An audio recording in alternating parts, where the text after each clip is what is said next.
ನಮಸ್ಕಾರ ವೀಕ್ಷಕರೇ. ನವೀನವರು, ಈಗ ಗಂಡ ಹೆಂಡತಿ ವಿಚಾರಗಳಿಗೆ ಸಂಬಂಧಪಟ್ಟಂತೆ ಕೆಲವು ಕೇಸ್ಗಳು ಸಕ್ಸಸ್ ಮಾಡಿಕೊಟ್ಟಿದ್ದೀರಾ. ಸುಮಾರು ಜನಕ್ಕೆ ಅದೇ ಸಮಸ್ಯೆ ಆಗೈತೆ. ಸಾಕಷ್ಟು ಜನ ಇದು ಆಗುತ್ತೋ ಇಲ್ಲೋ ಅನುಮಾನಗಳಲ್ಲಿ ಕೆಲವೊಂದು ಕಡೆ ಪ್ರಯತ್ನಗಳು ಪಡ್ತಾರೆ, ಫೇಲ್ಯೂರ್ ಆಗಿರುತ್ತೆ. ಹಾಗಾಗಿ ಇದ್ರ ಬಗ್ಗೆ ನಂಬಿಕೆ ಕಳ್ಕೊಂಡಿರ್ತಾರೆ. ಮತ್ತು ಇದು ಮದುವೆ ಆಗಿ ಏನು ಹೊಸದಾಗಿ ಏನಿರಲ್ಲ, ಸುಮಾರು ಗ್ಯಾಪ್ ಆಗೋಗಿರುತ್ತೆ. ಒಂದು 50 ವರ್ಷ 60 ವರ್ಷ ಆಗಿ ಆಮೇಲೂ ಇಲ್ಲಿ ಸಮಸ್ಯೆಗಳು ಕ್ರಿಯೇಟ್ ಆಗಿರುತ್ತೆ. ಗಂಡ ಹೆಂಡತಿ ಮಧ್ಯೆ ದೂರ ಆಗಿರ್ತಾರೆ, ಅನ್ಯೂನ್ಯವಾಗಿರೋದಿಲ್ಲ. ಸೊ ಆ ಥರದ ಕೇಸುಗಳು ನೀವು ಅಟೆಂಡ್ ಮಾಡಿರೋದ್ರಿಂದ ಈ ಒಂದು ವಿಚಾರನ ನಾವು ನಮ್ಮ ವೀಕ್ಷಕರಿಗೆ ತಿಳಿಸ್ಬೇಕು ಅಂತ. ನಿಮ್ಮ ವರ್ಕ್ ಹೆಂಗಿರುತ್ತೆ, ಗಂಡ ಹೆಂಡತಿ ದೂರ ಇರೋರನ್ನ ಯಾವ ಥರ ನೀವು ಸೇರಿಸ್ತೀರಾ, ನಿಮ್ಮ ಕೆಲಸದ ಬಗ್ಗೆ ಡೀಟೇಲಾಗಿ ತಿಳಿಸಿ. ನಮಸ್ಕಾರ ವೀಕ್ಷಕರೇ. ಅಣ್ಣ ಸರ್, ಇವಾಗ ಗಂಡ ಹೆಂಡತಿಯಿಂದ ನಮ್ಮ ಹತ್ರ ಎಷ್ಟು ಕೇಸ್ಗಳು ಬರ್ತಾವಲ್ಲ, ಎಲ್ಲ ಬಿಟ್ಟು ಒಂದು 3-4 ವರ್ಷ ದೂರ ಇರೋಂಥವ್ರೆ ಬರ್ತಾರೆ. ಅಲ್ಲಿ 3-4 ವರ್ಷ ದೂರ ಇರೋಂಥವ್ರನ್ನ ಒಂದು ಮಾಡೋಕ್ಕಾಗಲ್ಲ. ಇವಾಗ ಒಂದು 2-3 ತಿಂಗಳಾಗಿದ್ದಾರೆ ಬಿಟ್ಟೋಗಿ, ಒಂದು 5-6 ತಿಂಗಳಾಗಿದ್ದಾರೆ ಅನ್ನೋರು ಮಾತ್ರ ಗಂಡ ಅಂತ ವಶೀಕರಣ ಮಾಡಿ ಅವ್ರನ್ನ ಒಂದು ಫ್ಯಾಮಿಲಿನ ಚೆನ್ನಾಗಿರ್ಸ್ಬೋದು. ಇಲ್ಲಿ ಕಾಲ್ಸ್ಗಳು ಹೆಂಗೆ ಅಂದರೆ, ಯಾರಿಗೋ ಇಷ್ಟಪಟ್ಬಿಟ್ಟು ಯಾರನ್ನ ವಶೀಕರಣ ಮಾಡಿಕೊಡಿ, ಅಲ್ಲಿರೋನ್ ಮಾಡಿಕೊಡಿ, ಇಲ್ಲಿರೋನ್ ಮಾಡಿಕೊಡಿ, ತುಂಬ ಕಾಲ್ಸ್ ಬರ್ತವೆ. ಅವು ಯಾವ ನಾವು ಮಾಡೋಕ್ಕೆ ಸಾಧ್ಯ ಇಲ್ಲ. ಗಂಡ ಹೆಂಡತಿ ಅಂದಮೇಲೆ ಋಣ ಇರುತ್ತೆ. ಋಣ ಇದ್ರೇನೆ ಅದನ್ನ ನಾವು ಅಂಟಿಸ್ಬೋದು.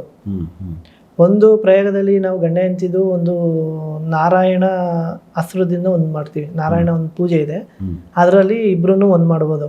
ಇವ್ರ ಮನಸ್ಸು ಅವ್ರ ಬಾಡಿ ಒಂದಾಗಿರ್ತದೆ. ಮದುವೆ ಆದಾಗ ಋಣ ಇರುತ್ತೆ, ಅದನ್ನ ಅಟ್ರಾಕ್ಷನ್ ಮಾಡಿ ನಾವು ಇಬ್ರು ಚೆನ್ನಾಗಿರೋನ್ ಮಾಡ್ಬೋದು.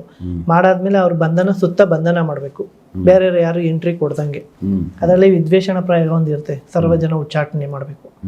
ಸರ್ವಜನ ಉಚ್ಚಾಟನೆ ಮಾಡಿದಾಗ ಇವ್ರ ಮನಸ್ಸು ಬೇರೆ ಕಡೆಗೆ ಅರಿಬಾರ್ದು. ಹುಡುಗಂದಾಗ್ಲಿ ಹುಡುಗಿದಾಗ್ಲಿ ಯಾರ್ದಾಗ್ಲಿ ಬೇರೆಯವ್ರನ್ನ ನೋಡಿದ್ರೆ ಅಟ್ರಾಕ್ಷನ್ ಆಗ್ಬಾರ್ದು. ಇವರು ಅವ್ರ ಮಾತಿಗೂ ಮರಳಾಗ್ಬಾರ್ದು. ಇವನ್ನೆಲ್ಲ ಸ್ತಂಭನ ಮಾಡಿ ನಾವು ಯಾವಾಗ ಅವ್ರಿಗೆ ಇಬ್ರದ್ದು ಒಂದು ವಸ್ತುಗಳು ಇವೆಲ್ಲ ತಗೊಂಡು ನಾವು ಮಾಡಿದಾಗ ಅನ್ಯೂನ್ಯವಾಗಿರ್ತಾರೆ. ಏನೆಲ್ಲ ವಸ್ತುಗಳು ಬೇಕಾಗ್ತವೆ? ಅವ್ರದ್ದು ಮಾಮೂಲಿ ಅವ್ರದ್ದು ಬಾಡಿಯಲ್ಲಿ ಇರುವಂಥದ್ದು ಯಾವ್ದಾರ ಯೂಸ್ ಆಗಿರೋವಂಥವು ಬಟ್ಟೆಗಳಾಗ್ಲಿ ಏನಾಗ್ಲಿ ಮಾಡ್ಬೋದು. ಅದೇ ಗಂಡ ಹೆಂಡತಿಗೆ ಮಾತ್ರ ಇದರಲ್ಲಿ ಹೇಳ್ತಾ ಇದ್ದೀನಿ. ಮತ್ತೆ ಅವರು ಜನರು ಏನೇನೋ ತಿಳ್ಕೊಂಡು ಮಾತಾಡೋದು ತಪ್ಪು. ಇದರಲ್ಲಿ ಗಂಡ ಹೆಂಡತಿ ಇದ್ರೆ ಮಾತ್ರ ಅಫೆಕ್ಟ್. ಗಂಡ ಹೆಂಡತಿ ನೀವು ಹೇಳ್ತಾ ಇರೋದು 2-3 ತಿಂಗಳ ಗ್ಯಾಪ್ ಇದ್ರೆ ಮಾತ್ರ ಆಗುತ್ತೆ. ಹೌದು, ಅದಕ್ಕೂ ಮೀರಿದ್ರೆ ಆಗಲ್ಲ. ಅಂದ್ರೆ ಅವರು ಬೇರೆ ಕಡೆಗೆ ಜರುಗ್ಬಿಟ್ಟಿರ್ತಾರೆ, ಇವ್ರದ್ದು ಋಣನೇ ತೀರೋಗಿರ್ತದೆ. ಒಂದಾದ್ರೂ ಈ ಜನ್ಮದಲ್ಲಿ ಇಷ್ಟೇ ಋಣ ಅಂತ ತಿಳ್ಕೊಬೇಕು. ನಾವು ಕುಂಡ್ಲಿ ಚೆಕ್ ಮಾಡಿದಾಗ ಆ ಥರ ಇರುತ್ತೆ. ಇಲ್ಲಾಂದ್ರೆ ಯಾರೋ ಬಂದು ಮಧ್ಯದಲ್ಲಿ ಒಬ್ಬ ವ್ಯಕ್ತಿ ಅವನ ಹತ್ರ ಎನರ್ಜಿ ಇರುತ್ತೆ, ಅವನು ಮಾತಾಡಿ ಇವರಿಬ್ಬರನ್ನು ದೂರ ಮಾಡಿ, ಈ ಥರ ತುಂಬ ಕೇಸ್ಗಳು ಬರ್ತವೆ. ಇದರಲ್ಲೂ ಅಷ್ಟೇ ನಾವು ಪ್ರಾಕ್ಟಿಕಲ್ ನೋಡ್ಬೇಕು. ನಾವು ಏನಿದೆ, ಯಾಕೆ ದೂರ ಆದರು, ಏನು ಸಮಸ್ಯೆ.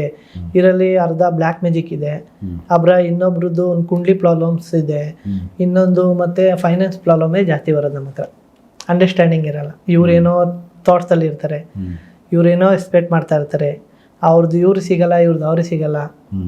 ಈ ಥರದ್ರಲ್ಲೂ ಹಣಕ್ಕೆ ಅಮೋಹಕ್ಕೂ ದೂರ ಆಗ್ತಾರೆ. ಇದರಲ್ಲಿ ಅವನು ಒಂದು ಮಾಡ್ಬೋದು. ಅಂದರೆ ಹತ್ರ ಇದ್ರೆ ಮಾತ್ರ, ಒಂದು 1 ಇಯರ್ ಒಳಗಡೆ ಅಂಥವ್ರಿದ್ರೆ ಮಾತ್ರ ನಾವು ಮಾಡ್ಕೊಬೋದು. ತುಂಬ ಲಾಂಗ್ ಟೈಮು ಆದರೆ ಮಾಡೋಕ್ಕಾಗಲ್ಲ. ಅವರು ಇಲ್ಲ ಹೋಗ್ಬಿಟ್ಟಿರ್ತಾರೆ ಬೇರೆ ಕಡೆ ಮನಸ್ಸು. ಮತ್ತು ಇನ್ನೊಂದು, ಇದರಲ್ಲಿ ತುಂಬ ಕಾಲ್ಸ್ ಬರ್ತವೆ, ನಮಗೆ ಬೇಕೇ ಬೇಕು ಮಾಡಿಕೊಡಿ ಅಂತ. ಆ ಥರದಲ್ಲೆಲ್ಲ ಮಾಡೋಕ್ಕಾಗಲ್ಲ. ಆ ಥರ ಮಾಡೋಕ್ಕಿದ್ರೆ ನಾವು ಏನು ಬೇಕಾದ್ರೂ ಮಾಡ್ಬೋದು. ಇದರಲ್ಲಿ ಋಣ ಇದ್ರೆ ಮಾತ್ರ ಕಚ್ಕೊಳುತ್ತೆ. ಅಂದರೆ ಈಗ ಗಂಡ ಹೆಂಡತಿ ಬಿಟ್ಟು ಕೆಲವರು ಈಗ ಇಷ್ಟಪಟ್ಟಿರ್ತಾರೆ, ಲವ್ ಮ್ಯಾರೇಜ್ ಆಗಬೇಕು ಅಂತ. ಒಂದು ಸ್ವಲ್ಪ ದಿವಸ ಅವ್ರಿಗೆ ಇಷ್ಟ ಆಗಿರುತ್ತೆ, ಆಮೇಲೆ ಎಲ್ಲೋ ಒಂದು ರೀತಿ ಅದು ಡಿಸ್ಟರ್ಬ್ ಆಗಿ ಆಚೆ ಹೋಗಿರುತ್ತೆ. ಮತ್ತೆ ವಾಪಸ್ ಇದನ್ನು ಕನೆಕ್ಟ್ ಮಾಡ್ಕೊಳ್ಳೋಕ್ಕೆ ಟ್ರೈ ಮಾಡ್ತಿರ್ತಾರೆ. ಸೊ ಇಂಥವುಗಳು ಸಾಕಷ್ಟು ಕೇಸು ಫೋನ್ ಬರ್ತವೆ. ಅದನ್ನು ನಾವು ಚೆಕ್ ಮಾಡಿ ನೋಡ್ಬೇಕಾಗುತ್ತೆ. ಅಲ್ಲಿ ಯಾರು ಎಂಟ್ರಿ ಇದ್ದಾರಾ, ತಂದೆ ತಾಯಿ ಒಪ್ಪಿಗೆ ಇದೆಯಾ, ತಂದೆ ತಾಯಿ ಮಕ್ಕಳು ನಾವು ಅವ್ರ ಲೈಫಲ್ಲಿ ಹೆಂಗಾರ ಸೆಟ್ಲ್ ಆಗಲಿ ಅಂತ ಬಿಟ್ಟರೆ ಅವ್ರನ್ನ ಬೇಕಾದ್ರೆ ಒಂದು ಮಾಡ್ಬೋದು. ಇಲ್ಲಿ ತಂದೆ ತಾಯಿದು ಋಣ ಇರುತ್ತೆ, ಅವ್ರ ಆತ್ಮ ನೊಂದ್ರೆ ಇವರು ಇಲ್ಲಿ ಡಿವೈಡ್ ಆಗುತ್ತೆ. ಯಾರೇ ಎಷ್ಟೇ ಒಂದಾದ್ರೂ ಅವ್ರ ಆತ್ಮ ನೊಂದ್ಬಿಟ್ರೆ, ಅಪ್ಪ ಅಮ್ಮ ಸಾಕಿರೋ ಆತ್ಮ ನೊಂದ್ಬಿಟ್ರೆ ಇದು ದೂರ ಆಗುತ್ತೆ. ಆ ಶಾಪನೂ ಬೀಳಬಾರ್ದು ಇವ್ರಿಗೆ. ಆ ಥರದ್ದೆಲ್ಲ ಚೆಕ್ ಮಾಡ್ಕೊಂಡು ನಾವು ನೋಡಿ ಅವನು ಒಂದು ಮಾಡಿಕೊಡ್ಬೇಕಾಗುತ್ತೆ. ಇಲ್ಲಾಂದರೆ ಯಾವುದೇ ಥರ ಕೆಲಸ ಆಗೋದೇ ಇಲ್ಲ. ಮಗಳು ಯಾರೋ ಇಷ್ಟಪಟ್ಟಿರ್ತಾರೆ, ಮಗ ಯಾರೋ ಇಷ್ಟಪಟ್ಟಿರ್ತಾರೆ ಅಂದರೆ ಆ ಏಜಿಗೆ ಅದು ಆಕರ್ಷಣೆ ಅಷ್ಟೇ, ರಿಯಾಲಿಟಿ ಅಲ್ಲ ಜೀವನ. ಭಗವಂತ ಏನು ಸೃಷ್ಟಿ ಮಾಡಿದ್ದಾನೆ ಅದೇ ರಿಯಾಲಿಟಿ. ಕೆಲವೊಂದು ಈಗ ತಂದೆ ತಾಯಿ ತುಂಬ ಚೆನ್ನಾಗಿ ಮಕ್ಕಳನ್ನ ಸಾಕಿರ್ತಾರೆ, ಮಿಡ್ಲಲ್ಲಿ ಎಲ್ಲೋ ಒಂದು ಯಾರ್ದೋ ಒಬ್ಬರ ಆಕರ್ಷಣೆಯಿಂದ ಮನೆ ಬಿಟ್ಟು ಹೋಗೋ ಲೆಕ್ಕಕ್ಕೆ, ತಂದೆ ತಾಯಿನೇ ಬಿಟ್ಟು ಹೋಗೋ ಲೆಕ್ಕಕ್ಕೆ ಅವರು ಯೋಚನೆ ಮಾಡಿರ್ತಾರೆ, ಡಿಸೈಡ್ ಮಾಡಿರ್ತಾರೆ, ಕೆಲವು ಸರಿ ಮನೆ ಬಿಟ್ಟು ಹೋಗಿರ್ತಾರೆ. ಸೊ ಅದನ್ನು ವಾಪಸ್ ಆ ಒಂದು ಸಂಬಂಧ ಚೆನ್ನಾಗಿರೋದಿಲ್ಲ, ಅದನ್ನು ಕಟ್ ಮಾಡಿ ವಾಪಸ್ ಆ ಮಕ್ಕಳನ್ನ ಮನೆಗೆ ಸೇರ್ಸೋಕ್ಕಾಗುತ್ತಾ? ಆಗುತ್ತೆ ಸರ್. ಅದು ಯಾವ ಥರ ಅಂದರೆ, ಇವಾಗ ಅವನು ಬಲವಂತ ಇವಾಗ ಇಷ್ಟು ದಿನ ಋಣದಲ್ಲಿ ಇದ್ಕೊಂಡು ಇಮಿಡಿಯೇಟ್ಲಿ ಕಟ್ಟಾಗಿ ಹೋಗ್ಬೇಕು ಅನ್ನೋ ಕಾರಣ ಇರುತ್ತೆ. ಅಲ್ಲಿ ಏನೋ ಒಂದು ಇರ್ತದೆ, ಆ ಹುಡುಗ ಬಂದ ಏನೋ ಮಾಡಿರ್ತಾರೆ ಅಲ್ಲಿ, ಅದು ಚೆಕ್ ಮಾಡಿ ನೋಡ್ದಾಗ ಗೊತ್ತಾಗುತ್ತೆ ಅಲ್ಲಿ ಪ್ರಾಬ್ಲಮ್ ಇರುತ್ತೆ. ಅವನೇನೋ ಒಂದು ವಶೀಕರಣನೋ ಇಲ್ಲ ಏನೋ ಒಂದು ಮಾಡಿರ್ತಾನೆ, ಆಕರ್ಷಣೆ ಮಾಡಿರ್ತಾನೆ, ಇಲ್ಲ ಊಟದಲ್ಲಿ ತಿನ್ಸಿರೋದಾಗಿರ್ಬೋದು, ತಲೆಗೆ ಸಾವಿರ ಇರೋದಾಗಿರ್ಬೋದು, ಇಲ್ಲ ಯಾರೋ ಮಾಂತ್ರಿಕನ ಹತ್ರ ಏನೋ ಒಂದು ಮಂತ್ರಸ್ತಂದಾಗಿರ್ಬೋದು. ಇವಾಗೇನು ಯೂಟ್ಯೂಬಲ್ಲಿ ತುಂಬ ಅದು ಮಾಡಿ ಇದು ಮಾಡಿ ವಶೀಕರಣ 2 ಗಂಟೆ 3 ಗಂಟೆಗೆ ಅಂತ ಕೊಟ್ಟಿದ್ದು ಏನೇನೋ ಗಜಿಬಿಜಿ ಮಾಡ್ಕೊಂಬಿಟ್ಟಿರ್ತಾರೆ. ಹೌದು. ಫಸ್ಟ್ ಟೈಮು ಒಂದು 18ರಿಂದ 25 ಒಳಗೆ ಯಾರು ವಶೀಕರಣ ಮಾಡ್ತಾರೆ ಅದು ಬೇಗ ಸಕ್ಸಸ್ ಆಗುತ್ತೆ. ಆ ಏಜಲ್ಲಿ ಇರೋರ್ನ ಯಾರು ಬೇಕಾದ್ರೂ ಮಾಡ್ಬೋದು. ಯಾಕೆಂದ್ರೆ ಅವಾಗಿನ ಏಜು ಅದು ಆಕರ್ಷಣೆ ಮಾಡ್ತಾ ಇರ್ತಾರೆ, ಯಾರು ಸಿಗ್ತಾರೆ ಅನ್ನೋದು ಅವ್ರಿಗೆ ಗೊತ್ತಿರಲ್ಲ. ನಾವು ಇದನ್ನ ಸೆಲೆಕ್ಷನ್ ಮಾಡ್ಕೊಬೇಕು, ಇದು ಸರಿ ನಮ್ಮ ಋಣದಲ್ಲಿ ಇದೆ ಅಂತ ಗೊತ್ತಾಗಲ್ಲ ಅವ್ರಿಗೆ. ಟಕ್ಕನಂಗ ಅದು ಆಗೋಗಿರ್ತದೆ, ಯಾರಿಂದ ಬೇಕೋ ಅವಾಗ ಬಿಡ್ತಾರೆ. ಅದನ್ನ ಹೋಗಿದ್ರೆ ಅದನ್ನ ವಾಪಸ್ ಕರ್ಸ್ಬೋದು. ಎಷ್ಟು ದಿವಸ ಆಗುತ್ತೆ ಅದೊಂದು ಒಬ್ಬೊಬ್ಬರಿಗೆ ಒಂದು 21 ಡೇಸ್ ತಗೊಬೋದು, ಇಲ್ಲ 48 ಡೇಸ್ ತಗೊಬೋದು. ಕರ್ಸಿದ್ವಿ, ಈ ಥರ ತುಂಬ ಕರ್ಸಿದ್ವಿ, ಆಕರ್ಷಣೆ ಆಗುತ್ತೆ. ಅಂದರೆ ಮನೆ ಬಿಟ್ಟು ಹೋಗಿ ಎಷ್ಟು ಗ್ಯಾಪ್, ಎಷ್ಟು ತಿಂಗಳು ಆಚೆ ಹೋಗಿದ್ರೆ ಇದನ್ನು ವಾಪಸ್ ಕರ್ಸ್ಬೋದು, ಇಲ್ಲ ಬೈ ಚಾನ್ಸ್ ಸ್ವಲ್ಪ ವರ್ಷಗಳಾಗೋಗಿದೆ ಅಂದರೆ ಆಗುತ್ತಾ? ಎಷ್ಟು ದಿನದ ಗ್ಯಾಪ್ ಇದ್ದರೆ ಇದನ್ನು ವಾಪಸ್ ಮನೆಗೆ ಕರ್ಸೋಕ್ಕೆ ಸಾಧ್ಯ ಮಕ್ಕಳನ್ನ? ಇದು 1 ವರ್ಷ ಆದರೆ ಒಳಗಡೆ ಇದ್ದರೆ ಕರ್ಸ್ಬೋದು. 1 ವರ್ಷ ಮೇಲೆ 2 ವರ್ಷ 3 ವರ್ಷ ಆಗಿದ್ರೆ ಕರ್ಸೋಕ್ಕಾಗ ಲೇಟ್ ಆಗುತ್ತೆ. ನಾವು ಬೇರೆ ಬೇರೆ ಶಕ್ತಿಗಳನ್ನ ಕಳಿಸಿ ಅವ್ರ ಮನಸ್ಸು ಚೇಂಜ್ ಮಾಡಿ ಕರ್ಸ್ಬೇಕಾಗುತ್ತೆ. ಯಾಕೆಂದರೆ ಇವ್ರ ತಂದೆ ತಾಯಿ ಇರೋದನೆಗೂ ನಾವು ಕೇಳಿ ಕರ್ಸ್ಬೇಕು ಹೊರತು ತುಂಬ ಕೆಲಸ ಹಿಡಿತದೆ ಇದರಲ್ಲಿ. ಜಾಸ್ತಿ ಲಾಂಗ್ ಟೈಮ್ ಆದರೆ ಒಂದು ವರ್ಷದೊಳಗೆ ಆಗಿದ್ರೆ ಬರ್ತಾರೆ ವಾಪಸ್. ಈ ಥರ ತುಂಬ ಕೇಸ್ಗಳು ಮಾಡಿಕೊಟ್ಟಿದ್ದೀವಿ. ಅವ್ರು ಯಾರು ಬಂದು ಬೆಳಕಿಗೆ ಹೇಳಲ್ಲ. ಅವಾಗಿಂದನೂ ಮಾಡ್ತಾ ಇದ್ದೀವಿ, ಆದರೆ ಯಾರೂ ಬೆಳಕಿಗೆ ಬಂದು ಹೇಳಲ್ಲ ಆಗಿರೋ ಕೆಲಸ ಹಂಗೆ. ಯಾಕೆಂದರೆ ಒಂದು ಲೈಫ್ ಪ್ರಶ್ನೆ, ಯಾವುದೇ ಹುಡುಗ ಆಗಲಿ ಹುಡುಗಿಗೆ ಆಗಲಿ ಮರ್ಯಾದೆ ಪ್ರಶ್ನೆ ಇರುತ್ತೆ. ಇವಾಗ ನಾವು ಹೇಳಿಬಿಟ್ರೆ ಪಬ್ಲಿಕ್ ಆದರೆ ಯಾರೋ ವಸ್ತುಗಳು ಬೇಕಾಗುತ್ತೆ ನಿಮಗೆ, ಅವ್ರ ಜಾತಕ ಬೇಕಾಗುತ್ತೆ, ಅವ್ರದ್ದು ವಸ್ತುಗಳು ಯೂಸ್ ಮಾಡಿರೋ ವಸ್ತು ಬೇಕಾಗುತ್ತೆ. ಅದಕ್ಕೆ ಆಕರ್ಷಣೆ ಮಾಡ್ತೀವಿ, ಶಕ್ತಿ ಕಡೆಯಿಂದ ಆಕರ್ಷಣೆ ಮಾಡಿದಾಗ ಅದು ಇಷ್ಟ ಆಗಿ ಅವರಲ್ಲಿ ಏನಿದೆ ಅಲ್ಲೆಲ್ಲ ನೆಗೆಟಿವ್, ಅವ್ರ ಮೈಂಡಲ್ಲಿ ಏನಿದೆ ಥಾಟ್ಸು, ನೆಗೆಟಿವ್ ಥಾಟ್ಸು ಎಲ್ಲನೂ ನಾವು ಝೀರೋ ಮಾಡಬೇಕು. ಮೈಂಡ್ ವಾಶ್ ಮಾಡ್ತಾರೆ. ಸೊ ಮನೆ ಕಡೆ ಗಮನ ಬರೋ ಥರ. ಹೌದು.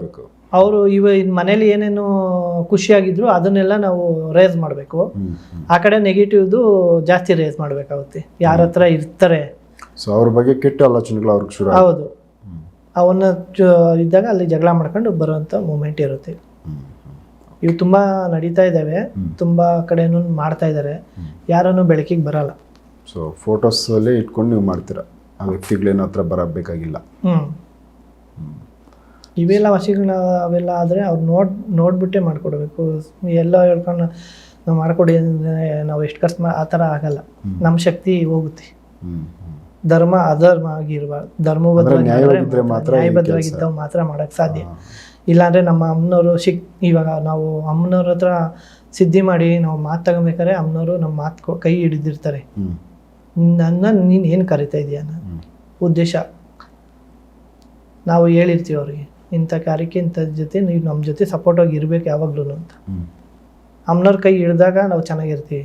ನಾವೇನೋ ಅಧರ್ಮ ಕೆಲಸ ಮಾಡಿದಾಗ ಅವ್ರು ಕೈ ಬಿಟ್ಬಿಡ್ತಾರೆ, ನಮ್ಮನ್ನ ಬಿಟ್ಬಿಡ್ತಾರೆ. ಗೊತ್ತಾಗುತ್ತೆ ನಮ್ಮ ಕೈ ಬಿಟ್ಟಿರೋದು, ಎಲ್ಲ ಸ್ಟಾಪ್ ಆಗಿರ್ತದೆ. ನಮ್ಮ ಕೆಲಸಗಳೆಲ್ಲ ನಮ್ಮ ಬಾಡಿಯಿಂದ ಏನೋ ಹೊರಗಡೆ ಹೋದಂಗೆ. ನಮ್ಮ ಬಾಡಿಯಲ್ಲಿ ಇದ್ದಾಗ ನಮ್ಮ ಅಮ್ಮ ಹಿಂಗೆ ನಮ್ಮ ಮುದ್ದು ಮಾಡಿ ನಮ್ಗೆ ತಪ್ಕೊಂಡಿರ್ತಾರೆ, ಅದೇ ಥರ ಫೀಲಿಂಗ್ ಇರುತ್ತೆ ಯಾವಾಗಲೂ ಸದಾ. ಏನಾರು ಮಿಸ್ಟೇಕ್ ಆಯಿತು ಅಂದರೆ ಫುಲ್ ಖಾಲಿ ನಮ್ಮ ಬಾಡಿ ಬಿಟ್ಟೋದಂಗೆ ನಮ್ಗೆ ಅನಿಸುತ್ತೆ, ಗೊತ್ತಾಗುತ್ತೆ ನಮ್ಗೆ ಬಿಟ್ಟೋಗೋದು. ನೆರಳು ಥರ ಹೋಗುತ್ತೆ ಆಚೆ. ಒಂದು ಬಾಡಿಯಿಂದ ಪೇತಾತ್ಮ ಹೆಂಗೆ ಬಿಟ್ಟೋಗುತ್ತೆ ಅದೇ ಥರ ನಾವು ಅಮ್ಮನವ್ರು ಆಚೆ ಹೋಗ್ತಾರೆ ಬಿಟ್ಟು. ನಮ್ಮ ಕಣ್ಣಿಗೆ ಕಾಣಿಸುತ್ತೆ. ನಾವು ಕುತ್ಕೊಂಡ್ರು ನಿಂತ್ಕೊಂಡ್ರು ಹಿಂದ್ಗಡೆ ಲೇಡೀಸ್ ಯಾರೋ ಹೋಗ್ತಾ ಇದ್ದಾರೆ ಥರ ಕಾಣಿಸುತ್ತೆ ನಮಗೆ. ಬರೋ ಟೈಮಲ್ಲಿ ಅಷ್ಟೇ ಒಳ್ಳೆ ದರ್ಶನ ಕೊಡ್ತಾರೆ ಅಮ್ಮನವರು. ಇದು ನಾವು ಮಾಡೋಂಥ ಸಾಧನೆ ಬಂದು ನೈಟ್ 12 ಗಂಟೆಯಿಂದ 3 ಗಂಟೆ ಮಧ್ಯದಲ್ಲಿ ಇದೇ ನಮ್ಗೆ ಹೇಳ್ಕೊಟ್ಟಿರೋದು ಮಾಡೋಕ್ಕೆ. ತುಂಬ ಚೆನ್ನಾಗಿ ಎನರ್ಜಿ, ಯಾರೂ ಇರಲ್ಲ, ಡಿಸ್ಟರ್ಬೇ ಇರಲ್ಲ ಅಂಥ ಟೈಮಲ್ಲಿ. ಒಳ್ಳೆ ಎನರ್ಜಿ ಸಿಗುತ್ತೆ. ನಾವು ಎಲ್ಲಿ ಬೇಕಾದ್ರೆ ಯಾವ ಜಾಗದಲ್ಲಿ ಕುತ್ಕೊಂಡು ಕರೆದ್ರು ಬರ್ತಾರೆ ಅಮ್ಮನವರು. ಸೂಪರ್. ಸೊ ವೀಕ್ಷಕರೇ, ಯಾಕಂದರೆ ಇದು ಸಾಕಷ್ಟು ಕುಟುಂಬಗಳಲ್ಲಿ ಗಂಡ ಹೆಂಡತಿ ದೂರ ಆಗಿರೋ ಕೇಸ್ಗಳು ನೋಡಿರ್ತೀವಿ. ಸುಮಾರು ಜನ ಫೋನ್ಗಳು ಮಾಡಿ ಮಾತಾಡ್ತಾರೆ. ಹಾಗಾಗಿ ಆ ಥರದ ಕುಟುಂಬಗಳವ್ರಿಗೆ ಇದು ಹೆಲ್ಪ್ ಆಗ್ಬೋದು. ಅಂದರೆ ಸುಮಾರು 1 ವರ್ಷದ ಮೇಲೆ ಆಗಿದ್ರೆ ಕಷ್ಟ ಅಂತ ಅವರೇ ನವೀನ್ ಅವರು ಹೇಳ್ತಾವ್ರೆ ವಾಪಸ್ ಕರೆಸೋದು. ಅದ್ರ ಒಳಗಡೆ ಆದರೆ ಸಾಧ್ಯ ಇದೆ, ಟ್ರೈ ಮಾಡ್ಬೋದು ಅನ್ನೋ ಒಂದು ಉದ್ದೇಶ. ಕೆಲವೊಂದು ಸಕ್ಸಸ್ ಮಾಡಿದ್ದಾರೆ.